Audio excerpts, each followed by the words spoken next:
ખીચુની recipe બતાવીશ. એના માટે મેં અહીંયા 1 કપ ચોખાનો લોટ લીધો છે, 1/2 વાટકી પાણી લીધું છે. જે વાટકીથી તમે ચોખાનો લોટ લો એ જ વાટકીથી પાણી લેવાનું. તો મેં અહીંયા 2 કપ પાણી લીધું છે.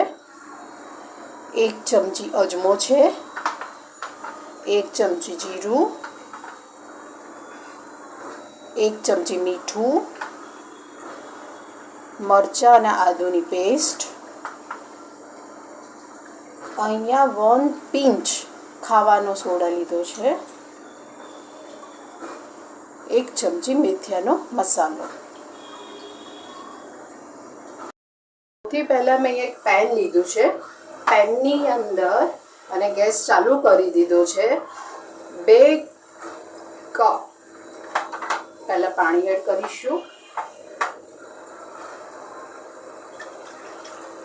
અને બીજો અડધું, યાની કે 2.5 કપ મેં પાણી લીધું છે.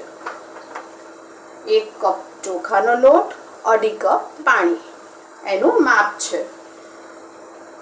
પાણી ઉકળે એટલે આપણે આની અંદર અજમો, તો આની અંદર અજમો એડ કરીશ. મેં હાથથી મસળીને જ રાખ્યો તો પહેલેથી. જીરું, મીઠું, મરચાં અને આદુની પેસ્ટ અને 1 પિંચ ખાવાનો સોડા. હવે પાણીને ઉકળવા દઈશું. પાણી ઉકળી રહ્યું છે તો આની અંદર થોડી કોથમીર પણ એડ કરીશું. આનાથી ટેસ્ટ બહુ જ સરસ આવશે. હવે આ જે લોટ છે એ બધો એડ કરી દેવાનો.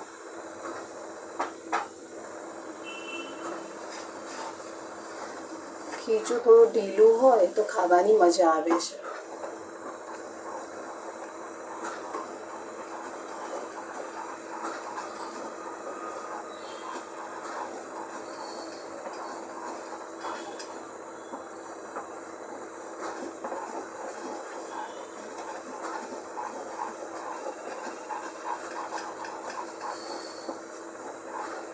જો આ ટાઈમે તમારે પાણી વધારે પડી ગયું હોય ને તો તમારે થોડોક આની અંદર ચોખાનો લોટ એડ કરી દેવાનો અને પાણી વ્યવસ્થિત જ પહેલેથી લેવાનું.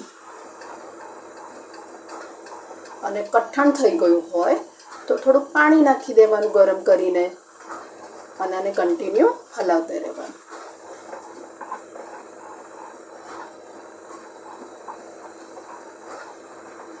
બે મિનિટ આવી તો હલાવીને પછી હું આને ઢાંકી દઈશ અને થોડીક વાર સીજવા દઈશ.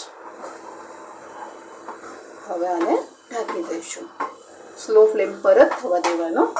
ઢાંકીને અને 10 મિનિટ માટે સીજવા દેવાનું. ચેક કરી લઈએ કે હવે સીજી ગયું કે નહીં.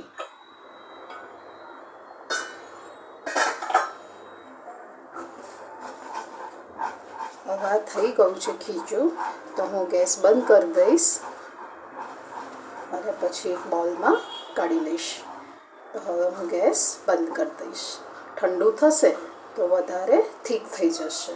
તો હવે હું ગેસ બંધ કરી દઈશ અને ઢાંકીને 10 મિનિટ માટે ઠંડુ થવા દઈશ. અહીંયા મેં એક બાઉલ લીધો છે. એને પહેલાં તેલથી ગ્રીસ કરી દઈશું.